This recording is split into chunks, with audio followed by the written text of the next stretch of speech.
It's time for another episode of Gimme Some Torah. Do I have something on my head other than my kippah? Kinda feels like it. Feels strange.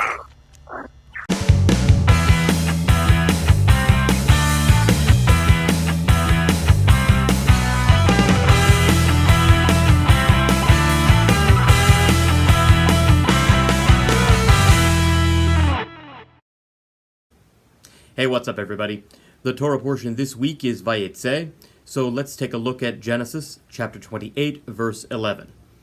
On the way to Haran, Jacob puts a stone beneath his head as a pillow, and there he has a dream in which God makes the Abrahamic covenant with him. Jacob then awakens from the dream, awestruck and shaken. There is a midrash in Breshit Rabbah about the stone that Jacob placed beneath his head. The Midrash says that Jacob actually took two stones from that area and put them together, because the Torah says that he took from the stones of that place. According to Rabbi Nehemiah, an Amora from the 6th century in Babylonia, one of these two stones represented Abraham, and the other one represented Isaac.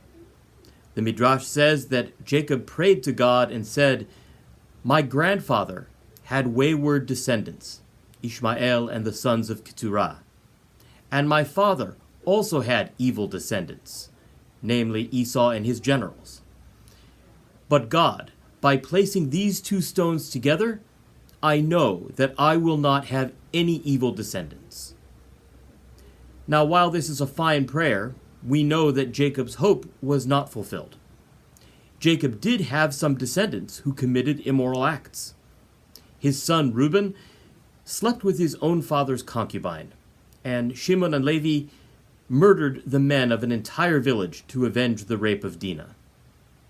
In fact, we Jews consider ourselves to be Bnei Yaakov, the children of Jacob. We all know, especially in light of recent events in the news, that merely being Jewish in the ethnic sense is not a vaccination against evil. Jews who do not live in accordance with what Jewish law has to say about such matters may be Jews, but they are certainly not good people. Going back to Jacob in the Torah portion, what do we learn from his vain hope that he would not have any evil descendants?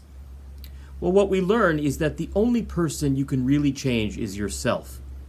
Goodness is not a genetic trait that can be passed down effortlessly to your descendants. It must be planted, cultivated, and harvested every day, every year, every generation by the living.